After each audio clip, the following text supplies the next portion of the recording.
February 26th, the ultimate sacrifice. Genesis chapter 22 verses 1 to 2 says, Now it came to pass after these things that God tested Abraham and said to him, Abraham, and he said, Here I am. And he said, Take now your son, your only son Isaac, whom you love, and go to the land of Moriah, and offer him there as a burnt offering on one of the mountains of which I shall tell you. C.S. Lewis said, To love at all is to be vulnerable. Love anything, and your heart will certainly wrung and possibly be broken. Abraham must have felt that way. He had waited 25 years to receive the blessing that God had promised him on the day he packed up his family and possessions and left Haran. He had waited 100 years to receive a very special son.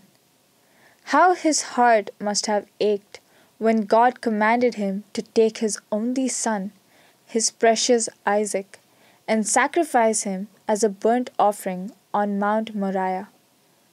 Even though he responded in faith, we can't imagine the hurt. It was the ultimate sacrifice.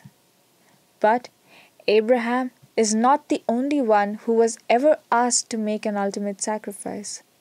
God, too, gave his only begotten Son. The Apostle Paul reminds us that God did not spare his own Son, but delivered him up for us all. Romans chapter 8 verse 32.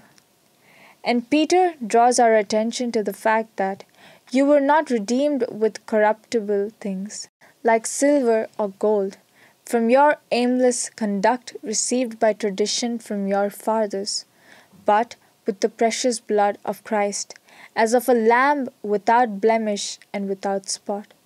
1 Peter chapter 1 verses 18 to 19. God knows the pain of an ultimate sacrifice. Has God asked you to make a sacrifice? Perhaps it's been the loss of a child, a cancer diagnosis, a bankruptcy. Do you feel that your life is in ashes, hopeless and irrecoverable? Lift your eyes to the Lord. Ask Him to meet you at the point of your need. God understands. He will comfort you. The greater the pain, the greater the compassion. Amen.